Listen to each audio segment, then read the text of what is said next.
السلام علیکم ورحمۃ اللہ وبرکاتہ۔ حمد و مصلیًا اما بعد۔ برادران اسلام، محترم بزرگوں، نوجوانوں اور خواتین اسلام، آج میں ان لوگوں کے لیے ایک اہم موضوع لے کر کے حاضر ہوا ہوں جن کی وقت پر شادی نہیں ہو پا رہی ہے۔ ہم اور آپ جانتے ہیں کہ ہمارے اور آپ کے سماج میں آج کل شادیوں کو کتنا مشکل بنا دیا گیا ہے، جس کی وجہ سے آج کل نوجوان لڑکے اور لڑکیاں گھروں کے اندر بیٹھے رہ جاتے ہیں، ان کی شادیاں نہیں ہو پا رہی ہے۔ 30 سال 40 سال کے ہو جاتے ہیں لیکن شادی نہیں ہو پا رہی ہے، اور خاص طور سے لڑکیوں کا بھی معاملہ کچھ زیادہ ہی ہے کہ رشتہ صحیح نہیں مل پاتا ہے، یا پھر پیسہ نہ ہونے کی وجہ سے، جہیز نہ ہونے کی وجہ سے ان کے پاس کوئی پیغام نکاح نہیں بھیجتا ہے۔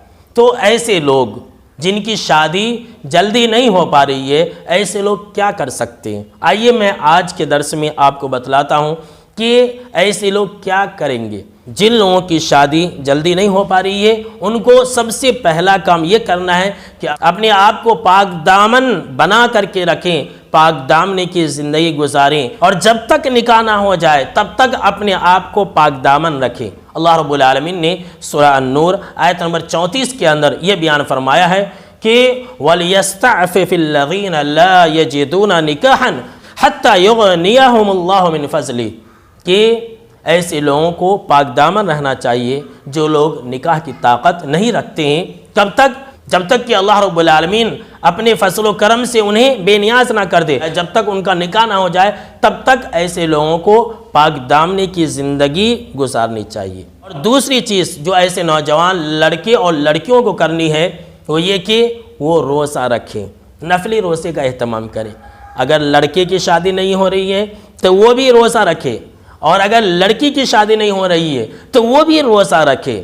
ایسا کرنے سے وہ پاک دامن بھی رہیں گے، گناہ کے قریب بھی نہیں جائیں گے، اور برے خیالات بھی نہیں آئیں گے، جیسا کہ جناب محمد عربی صلی اللہ تعالیٰ علیہ وسلم نے فرمایا کہ یا معاشر الشباب، کے نوجوانوں کی جماعت، من استطاع منکم الباءۃ فلیتزوج، تم میں سے جو شخص بھی شادی کرنے کی طاقت رکھتا ہو، بیوی کو کھلانے پلانے اور جسمانی حق ادا کرنے کی طاقت رکھتا ہو، تو وہ فوراً شادی کر لے۔ کیوں؟ آپ صلی اللہ تعالیٰ علیہ وسلم نے فرمایا فَإِنَّهُ أَغَضُّ لِلْبَصَرِ وَأَحْسَنُ لِلْفَرْجِ، اس لیے کہ نکاح سے انسان کو آنکھوں کی حفاظت میسر ہوتی ہے اور شرمگاہ کی حفاظت بھی مل جاتی ہے۔ اور آگے ان لوگوں کے لیے جن کی شادی نہیں ہو پا رہی ہے، ان کے پاس پیسہ نہیں ہے یا گھر والے نہیں کر دے رہے، تو آپ صلی اللہ تعالیٰ علیہ وسلم نے فرمایا وَمَن لَّمْ يَسْتَطِعْ فَعَلَيْهِ بِالصَّوْمِ، جس کے پاس ایسی طاقت نہیں ہے، جس کے پاس روپیہ اور پیسے نہیں ہیں، کسی وجہ سے کوئی مجبوری ہے،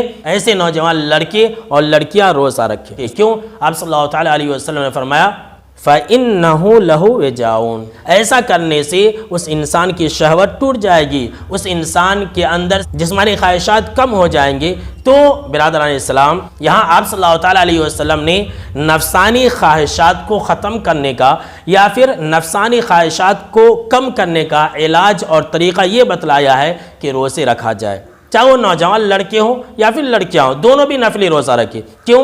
دیکھیے، جب انسان پیٹ بھر کے کھانا کھاتا ہے، جب انسان ہمیشہ کھاتا رہے گا تو کیا ہوگا؟ اس سے اس کی نفسانی خواہشات ابھر کر کے آتے رہیں گے، اور جب انسان بھوکا رہے گا تو اس کی رگیں سکڑ جائیں گی، اس کا پیٹ جب خالی رہے گا تو ظاہر سی بات ہے کہ نفسانی خواہشات تو آئیں گے ہی نہیں۔ اسی لیے آپ صلی اللہ علیہ وسلم نے کہا کہ انسان روزے کو لازم پکڑے۔